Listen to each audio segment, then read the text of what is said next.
You're offering adventure. You're offering the unknown. And adventure isn't, here's my idea for a social network for dogs. No. Will you build my website? No. Let's build a company together. Yes. Welcome to Dalton Michael. Today we're going to talk about why business folks need great technical co-founders. So who's this video for? Let's talk about the business folks we're talking to. Yeah, I think to set this up, Michael and I both talk to a lot of aspiring founders in any number of different venues, on the street, at conferences, in interviews, wherever. They find us. They find us. And one of the more common opening lines is something like, well, I'm a really good business person. With a great idea. I have the best ideas. Yes. You know, how do I need a technical co-founder? Or how do I find a technical co-founder? Or I can't find any good technical co-founders. Yes. Like, this is one of the #1 opening questions we get when we meet people in the real world. Yes. And so this video is aimed at all of those people that ask all of these questions that we have met, and all the people that haven't met us that might be thinking these questions. And what we want to do is give you the key secret to actually being the best business co-founder. And we're not going to hide it. We're going to put it right up front. The best business founders recruit amazing technical co-founders. And that is how they distinguish themselves. That is the #1 distinction. So it's not what's on your resume, where you worked, the fact that you were some fancy executive, that you're tall, people like to go and have drinks with you, you've got amazing ideas. Unfortunately, there are a lot of folks like that. Yeah, imagine the set of people, imagine the intersection. There's the set of people that are great business founders, and there's the set of people that can recruit amazing technical co-founders. Yes. You want to be in the intersection of those two sets. And there's not many people. No.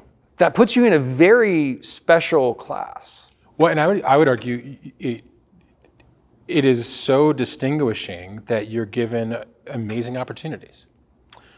But what's tricky is not only do people not see this, or do people try and not get a technical co-founder. Or they just dismiss it out of hand. It's too hard. Like, they'll just kind of like shut this line of thinking down. That's what's even more common. It's just that, like, well, I can't find this person, so I'm just going to move along. Yeah, I don't know anyone. Okay, now, you know. And this is the crazy thing, because like a lot of people will pitch this to me as like, but this is the true spirit of an entrepreneurialism. Like, no barrier can prevent me from getting my product to market, right? Like, I couldn't find a technical co-founder, so I just moved to the next challenge. I hired some engineers, or I got a dev shop, and like, nothing will hold me back. And what's so sad about that way of thinking about it is that, like, one, the percentage chances of death just went through the roof, right? Yes. Like, you've just completely reduced your chances of success. But two, I bet if you would put the same amount of effort you put into getting a product to market without a great technical founder into finding a great technical founder, at least half people would be able to do it. Yeah. And so it's just like, it's a shame because it's so much wasted talent. Yeah, I like to think about it this way. Again, what we're talking about implicitly, let's make it explicit. We're talking about a company that uses software as a deep part of it. So tech software startup. If we're talking about a software startup, and you somehow don't have a technical co-founder, this would be like, I'm going to build a rocket to the moon. Yes. But no one here knows anything about physics. I have such a big heart. We can just like, like, I have such hustle. I'm Johnny Hustle. I'm going to the moon, Michael. Like, do you see how absurd that is? But and the asterisk is, okay, if you want to start a new clothing brand or a liquor brand, okay, you don't need a technical co-founder. This doesn't apply obviously, to you. Yes. But if you're saying, yeah, I'm going to build a software company, and you don't have a software co-founder, you're not even in the ball game. You're not even in the stadium. Well, and what's so sad for me is, like, when I say that to people, sometimes they think I'm trying to discourage them. But if you go back to that, like, I'm going to prove you wrong, Michael. Yeah, I'm going to learn physics. Yeah, and I'm like, I am not trying to, like, I am trying to tell you the number, or like, I came to you for advice about my product, but you're telling me I need a co-founder. You're insulting me, Michael. Yeah, and it's just like, no, I'm trying to give you the most important thing I can tell you. And you know, what was interesting is that, like, advice is informed by my personal experience, right? Like, I was the single non-technical person on a 4-person co-founding team at Justin TV and Twitch.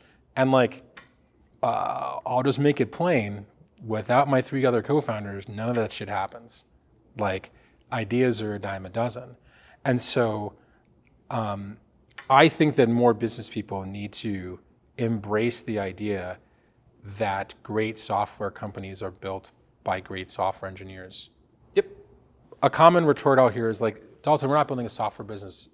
Software is in there, but it's not that It's important. a tech-enabled. Yeah. We're just building a simple marketplace, right? Like, we can just use da-da-da-da marketplace software. It's just a copy of DoorDash with a little twist. Why do we need a great software engineer? What's your response? You know, it's hard to win that debate in theory. Like, it's hard to convince someone just in the debate. They'll be like, well, we're just going to agree to disagree. Yes. But I think if you just look at the facts of the companies we funded, like literally DoorDash or literally Airbnb or any of these folks, Yes. they lived and died by their speed of shipping software. Yes. And if what they did was buy white label software or have some dev shop in a foreign country making edits to the website, there's a 0% chance those companies would have worked. Yeah. And so again, who am I to say there won't be some future company that maybe uses one of these things? Yes. But the more that we're exposed to seeing what these companies look like at the earliest stages, even if they don't look like strictly tech businesses, man, there's no way these things would have gotten off the ground without having a really great person who cared as much as a co-founder cares, Yes. building this thing day in and day out, versus someone ripping you off, charging you $500 an hour to change some words on the website. And you don't even know. That's that you're not even in getting the right value. ball game. Like, it's not even. Well, what pisses me off is that, like, I think in other areas that are equally as hard as being a successful tech founder, let's say athletics, I think more people are realistic about it, strangely. Like, the equivalent is, you know, a 5'4" person who doesn't jump, I can't run, shoot. or I can't run. Yeah, and like they're I just, got a lot of heart, Michael. yeah, they're not that many of those people who are saying to the world, well, I want to be in the NBA, right? Whereas we see the equivalent of that in startups all the time. And it's like, it's one thing if you're 6'6" and like you're like a great high school basketball player, you probably won't make the NBA, but like, all right, at least you're in the stadium. In the stadium. You're amongst the million people who could. Yeah. And I think that people are not honest with themselves. And I think what we're trying to do is give you this secret, which is that like, you can almost get a ticket to being in the game, and it requires recruiting one person. Yep. How cool is that? Like, this shouldn't be seen as a negative. It should be like an extreme positive. Yeah. It's like a golden, what is it, Willy Wonka ticket. And even if you are technical yourself, or sometimes people are medium technical. Like, Of so course, yes, I yes. was a technical CEO, but I still tremendously benefited by having an additional technical co-founder. Yes. And so this is also a thing where you're not like, okay, well, I can kind of. like, okay, that doesn't count. No.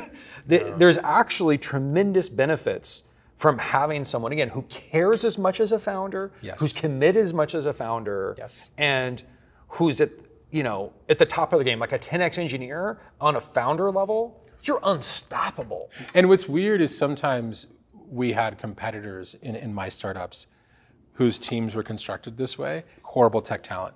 And it was funny in hindsight because we never had to be worried. They could raise more money. They could have nicer office. They could have more employees. They could have cooler people using their product. It didn't matter. Like, having better engineering is the gift that gives you more Just think about shots it. every Even day. if you need to pivot, no matter what happens, good or bad, You're in a better position. you're in a better position to react to these Yes, changes. Yes.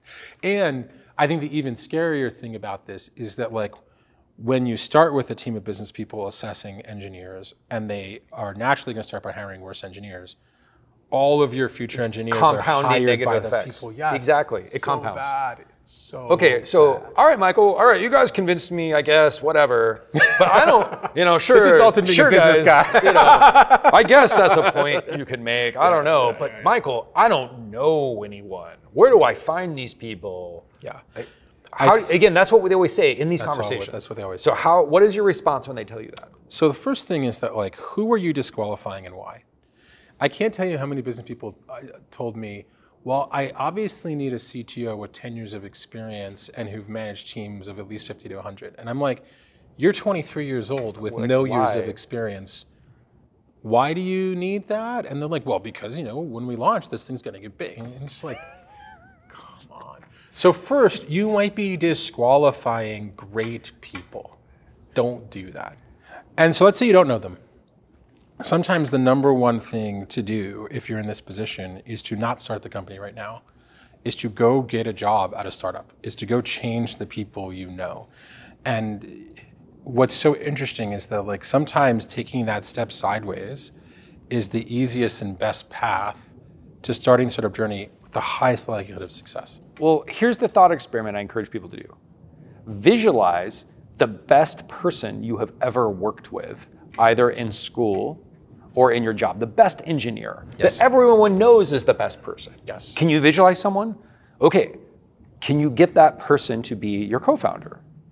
And often people are like, oh yeah, no, they would never work with me. What do you mean, man? Or like, they're making lots of money. Yeah. And again, I would just stop right there and be like, well, why? Have you talked to them? And they're like, no, they would just, like, basically, folks put up the barriers to negotiate against themselves right out of the gate. And again, if we zoom all the way out, so you want to start a company, you want to do something big, but you won't actually even bother to try to recruit the most obvious person that's a candidate that you know. But what if they say no?